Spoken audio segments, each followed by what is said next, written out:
আজকের ভিডিওতে আমরা দেখাবো যারা ডিগ্রি থেকে মাস্টার্সে ভর্তি হতে যাচ্ছেন প্রিলিমিনারি টু মাস্টার্স। তো আপনাদের শিক্ষাগত যোগ্যতা কত লাগবে, আবেদন কবে শুরু হবে এবং আবেদন কবে শেষ হবে, কয়টি কলেজে আবেদন করতে পারবেন এবং কত টাকা জমা দিতে হবে, কয় তারিখের মধ্যে টাকা জমা দিতে হবে, টাকা কিভাবে জমা দিবেন এবং আবেদন করতে কি কি লাগবে এবং আবেদন করার পরে কলেজে কি কি জমা দেয়া লাগবে এবং আপনার হচ্ছে যে অঙ্গীকারনামাটা কিভাবে পূরণ করবেন, ঠিক আছে, এবং কিভাবে রিসাইজ করবেন, কিভাবে ছবি সাইজ করবেন এবং আপনার আবেদনের যোগ্যতাটা কি এবং আমরা আরও জানবো মেধা তালিকা কীভাবে প্রণয়ন করা হবে, আপনি কত পয়েন্ট হলে চান্স পাবেন, কত পয়েন্ট হলে চান্স পাবেন না, কি মেধা তালিকা আসবে, A to Z বিষয়ে আমরা জানবো। তো চলেন আজকে ভিডিও শুরু করা যাক। আসসালামু আলাইকুম ওয়া রাহমাতুল্লাহ। তো আপনারা স্ক্রিনে দেখতে পাচ্ছেন বিশাল একটা নোটিশ 2022-23 শিক্ষাবর্ষে প্রিলিমিনারি টু মাস্টার্সের নিয়মিত প্রোগ্রামে ভর্তির একটা নোটিশ প্রকাশ করেছে জাতীয় বিশ্ববিদ্যালয়। সো এই নোটিশে অনেক কিছু লেখা আছে, ঠিক আছে। তো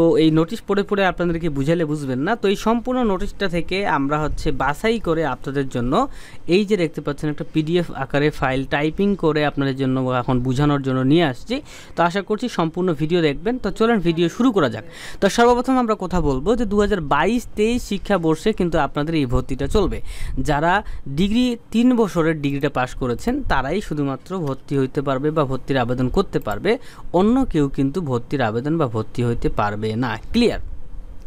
তাহলে আপনাদের শিক্ষাবর্ষ হচ্ছে 2022-23, ওকে।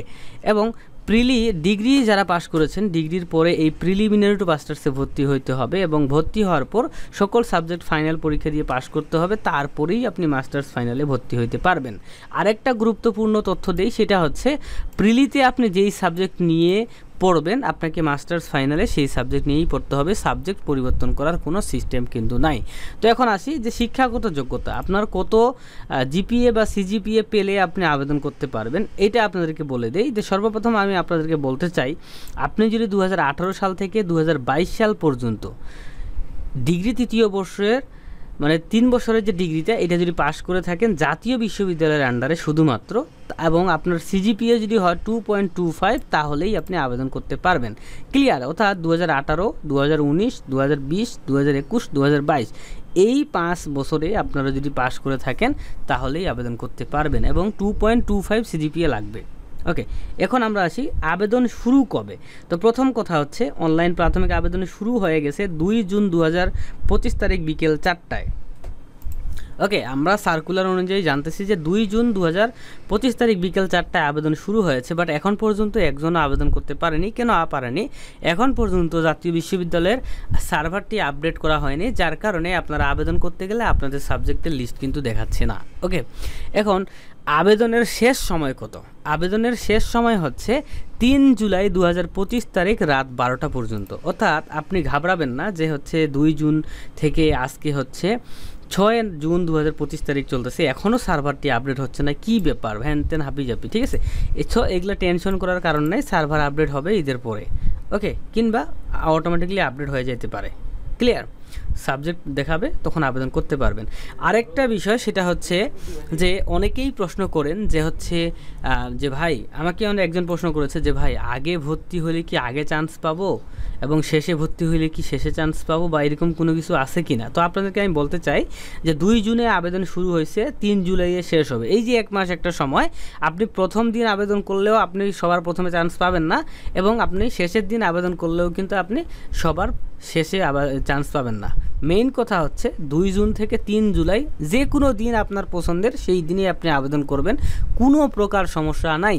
আগে আসলে আগে ভর্তি বা আগে আবেদন করলে আগে চান্স, এই ধরনের কোনো কথাবার্তা কিন্তু এইখানে নাই এবং কখনো ছিল না। ক্লিয়ার? এবং এটা কোনো কার্যকর হবে না। আপনার রেজাল্ট যদি ভালো হয়, CGPA যদি বেশি থাকে তাহলেই আপনি চান্স পাবেন। এখন আপনি আগে আবেদন করেন আর পরে আবেদন করেন, কোনো কিছু ম্যাটার না। ওকে, এখন আমরা আসি যে আপনারা প্রথম অবস্থায় প্রাথমিক আবেদনে কয়টি কলেজে আবেদন করতে পারবেন। তো একদম একটাই কথা যে আপনি সর্বপ্রথমে একটি কলেজে আবেদন করতে পারবেন এবং ওই কলেজে যদি আপনি প্রথম মেধা তালিকা বলে একটা রেজাল্ট দিবে, ঠিক আছে, আবেদন শেষ হইলে ওই প্রথম মেধা তালিকায় যদি আপনি যেই একটা কলেজে আবেদন করেছিলেন সেই কলেজে যদি চান্স পেয়ে যান তাহলে ডাইরেক্ট ভর্তি হয়ে যাবেন। আর যদি ওই প্রথমবার যে একটা মেধা তালিকা রেজাল্ট দিল যে আপনি চান্স পাইলেন কিনা, ওই রেজাল্টে যদি আপনি চান্স না পান তাহলে পরের বার আপনি 3টি কলেজে আলাদাভাবে আবেদন করতে পারবেন, কোনো টাকা পয়সা লাগবে না। ক্লিয়ার? এখন টাকার কথা যেহেতু উঠেই গেছে, এখন আমরা আসি যে কত টাকা জমা দিতে হবে। প্রাথমিকভাবে আপনি যখন আবেদনটা করলেন, ঠিক আছে, ওই আবেদন করার পরে আপনাকে কিন্তু আবেদনকৃত কলেজে 400 টাকা অনলাইনের মাধ্যমে কিংবা ডাইরেক্ট গিয়ে কলেজে 400 টাকা জমা দিতে হবে। ক্লিয়ার? 400 টাকা আবেদন ফি, এটা মাথায় রাখতে হবে। ও আরেকটা কথা বলতে ভুলে গেছি, সেটা হচ্ছে স্ক্রিনে দেখতে পাচ্ছেন আমাদের হোয়াটসঅ্যাপ নাম্বার। এই যে হোয়াটসঅ্যাপ নাম্বারটা আমি এখানে সুন্দর করে লিখে দিচ্ছি।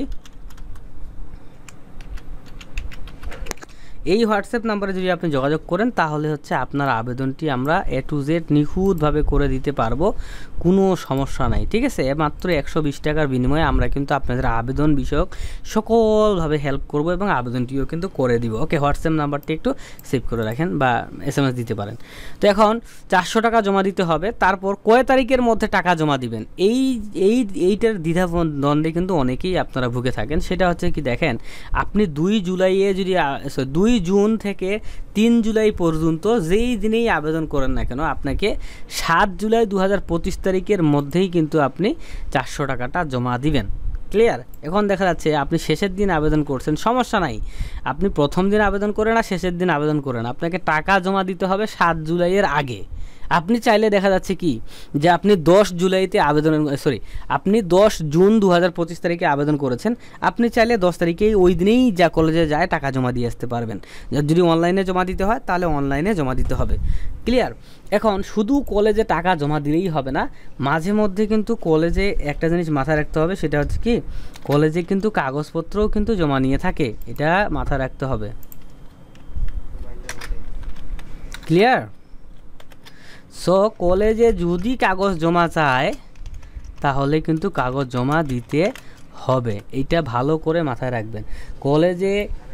কলেজের নোটিশটা ফলো করবেন, কিংবা যেই কম্পিউটার দোকানদারের কাছ থেকে আপনি আবেদন করতেছেন ভাই ও বোনেরা, আপনাদেরকে বলবো ওনার কাছ থেকে ভালো করে আগে শুনে নেন যে কলেজে কাগজ জমা দিতে হবে কি না, এবং উনি যদি বলে যে হবে না, এবং আপনি ওনার কাছ থেকে প্রুফ দেখতে চাইবেন যে আপনার কাছে কি নোটিশটা আছে যে কলেজে কাগজ জমা দিতে হবে না, ওই নোটিশটা আমাদেরকে দেখান। ক্লিয়ার? কেননা অনেকেই কলেজে কাগজ জমা না দেওয়ার কারণেই কিন্তু ওনার পরবর্তীতে কিন্তু আবেদনটি বাতিল হয়ে যায়। টাকা জমা দেওয়ার পরেও আবেদন বাতিল হয়ে যাবে যদি কলেজে কাগজ জমা না দেন। আর কলেজ যদি নোটিশে উল্লেখ করে যে নিজের কাছে তোমরা কাগজপত্র সংরক্ষণ করবে, আমাদেরকে জমা দেওয়ার দরকার নাই, তাহলে আলহামদুলিল্লাহ আপনাদের কাগজ দেওয়ার কোনো প্রয়োজন নাই। ক্লিয়ার? এইটুক আমি ক্লিয়ার করলাম। ভিডিওটা অনেক বড় হচ্ছে, লাইক করবেন, সম্পূর্ণ ভিডিও দেখার চেষ্টা করবেন। যাই হোক, এখন ক্লাস কবে শুরু হবে, যারা চান্স পাবে তাদের ক্লাস শুরু হবে হচ্ছে এটা আপনার 27 জুলাই 2025 তারিখে। এখানে কিন্তু ওনারা কিন্তু উল্লেখ করে দিয়ে দিছে। ঠিক আছে? যারা প্রথম মেধা তালিকাতে মানে প্রথমবারে এক চান্সের যারা চান্স পেয়ে যাবে তাদের ক্লাসটাই হবে 27 জুলাইয়ে। এখন মূল কথায় আসে যে আবেদন করতে কি কি লাগবে, বা আমাদের মাধ্যমে যদি আপনি আবেদন করায় নেন 120 টাকা দিয়ে, তাহলে আমাদেরকে কি কি দিতে হবে।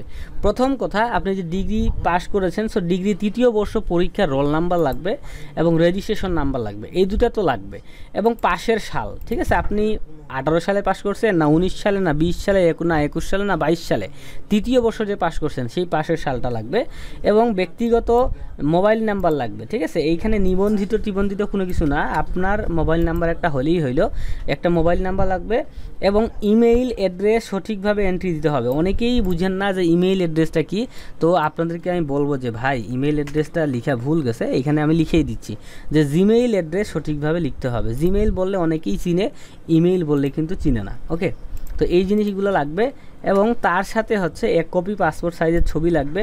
যদি আমাদের মাধ্যমে আবেদন করায় নিতে চান তাহলে আপনার পাসপোর্ট সাইজের ছবিও লাগবে না, আপনি যে কোনো একটা ছবি তুলে আমাদেরকে দিবেন, আমরা পাসপোর্ট সাইজ বানায় নিয়ে আপনাকে দেখাবো। আপনি যদি বলেন ঠিক আছে, তাহলে আমরা ওইটা আপলোড করে দিব। এবং 7 নম্বরে দেখতে পাচ্ছেন অঙ্গীকারনামা লাগবে। ঠিক আছে? সো এই অঙ্গীকারনামাটা কি, অনেকেই এই জিনিসটা বুঝেন না। সো অঙ্গীকারনামা কি, কাকে বলে, কিভাবে পূরণ করতে হবে, সেইটা আমরা হচ্ছে আপনাদেরকে এই ভিডিওতেই দেখাবো। এবং আমাদের এই ভিডিওর প্রথম কমেন্টে একটা লিঙ্ক দেওয়া আছে, দেখেন, ওই লিঙ্কে ক্লিক করলে আপনি নিজেই বুঝতে পারবেন যে অঙ্গীকারনামা কীভাবে পূরণ করতে হবে, কিভাবে 200 কিলোবাইট সাইজ করতে হবে, A to Z আমাদের কিন্তু বলা আছে। ঠিক আছে? সো 2-3 মিনিটের ভিডিও, চাইলে আপনি ওইটা একটু দেখে আসতে পারেন, তাহলে যখন নিজে আবেদন করতে যাবেন তখন ভুল হবে না। ক্লিয়ার? তো অঙ্গীকারনামাটা হাতে পূরণ করতে হবে। হাতে বলতে কি, হাতে কলম দিয়ে পূরণ করতে হবে, বল পয়েন্ট কলম দিয়ে। ঠিক আছে? ক্লিয়ার? এবং আবেদন করার পরে আপনাদেরকে আমি বারবার বলতেছি কলেজে কাগজ জমা দিতে হবে। যদি কলেজ চায় তাহলেই জমা দিবেন, আর যদি কলেজ না চায় তাহলে জমা দেওয়ার কোনো প্রয়োজন নাই। তো যাই হোক, সারা বাংলাদেশের কলেজগুলোতে কি কি জমা নেয় সাধারণত এইটা আমরা এখন জানবো। ওকে, তো দেখেন সারা বাংলাদেশের কলেজগুলোতে সাধারণত এই কয়েকটা জিনিসই জমা চায়, সেটা হচ্ছে আপনার রেজিস্ট্রেশন কার্ডের ফটোকপি। এখন কোন রেজিস্ট্রেশন কার্ড, এটা কিন্তু আপনার হচ্ছে যে আপনি যে অনলাইন আবেদনটা করতেছেন, ঠিক আছে, সো ওই ডিগ্রির যে রোল রেজিস্ট্রেশনটা লাগতেছে ওই ডিগ্রির অ্যাডমিট কার্ড বা রেজিস্ট্রেশন কার্ডের ফটোকপিটা এইটা জমা নেয়। সত্যায়িত লেখা থাকলে ওনারা হচ্ছে ফটোকপিও জমা নেয়। তারপর মার্কশিট অনলাইন থেকে বের করতে হবে, যেহেতু আপনারা এখনও মার্কশিটটা পান নাই, ঠিক আছে। আর যাদের মার্কশিট বা সার্টিফিকেটের অরিজিনাল কপি আছে ওগুলোর ফটোকপি লাগবে, এবং নিজের স্বাক্ষরযুক্ত অনলাইনে প্রাপ্ত আবেদন কপি। দেখেন আপনারা অনলাইনে আবেদন করার পর কিন্তু একটা আবেদন কপি পাবেন, ওই আবেদন কপিটা কিন্তু অবশ্যই লাগবে অরিজিনালটা, এবং আপনি স্বাক্ষর করবেন। ওকে, এবং অঙ্গীকার নামার ফটোকপি না, অঙ্গীকার নামার কপি কিন্তু একটা কিন্তু লাগবে, অরিজিনাল কপিটাও জমা নিতে পারে কিংবা ফটোকপিও জমা নিতে পারে, ঠিক আছে, এটা লাগবে। এবং আপনি যে 400 টাকা জমা দিয়েছেন কলেজে, অনলাইনের মাধ্যমেই দেন আর কলেজে গিয়ে ডাইরেক্ট দেন, রসিদ ছাড়া কখনো টাকা জমা দিবেন না। যদি অনলাইনে জমা দেন নগদের মাধ্যমে বা বিকাশের মাধ্যমে বা রকেটের মাধ্যমে, ওইখানেই আপনাকে একটা কিন্তু ডিজিটাল রসিদ দিবে, ওই ডিজিটাল রসিদটার কিন্তু কপি কিন্তু মাস্ট বি কিন্তু লাগবে, এটা মাথায় রাখেন। ওকে, আর যদি কলেজে ডাইরেক্ট টাকা জমা দেন তাহলে কলেজ অবশ্যই আপনার টাকাটা নেওয়ার আগে অবশ্যই আপনাকে একটা রসিদ দিবে, ব্যাংকের রসিদের মতো রসিদ দিবে, তারপরে টাকাটা জমা নিবে, ঠিক আছে। হুদাই কাউকে টাকা জমা দিবেন না রসিদ ছাড়া।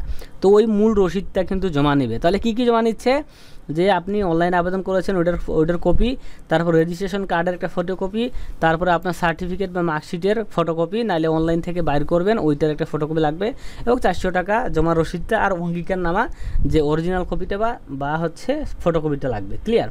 এবং ডিগ্রি পরীক্ষার নম্বরপত্র, রেজিস্ট্রেশন কার্ডের ফটোকপি, এটা কিন্তু বারবার করে কিন্তু বলে দিচ্ছি আমি।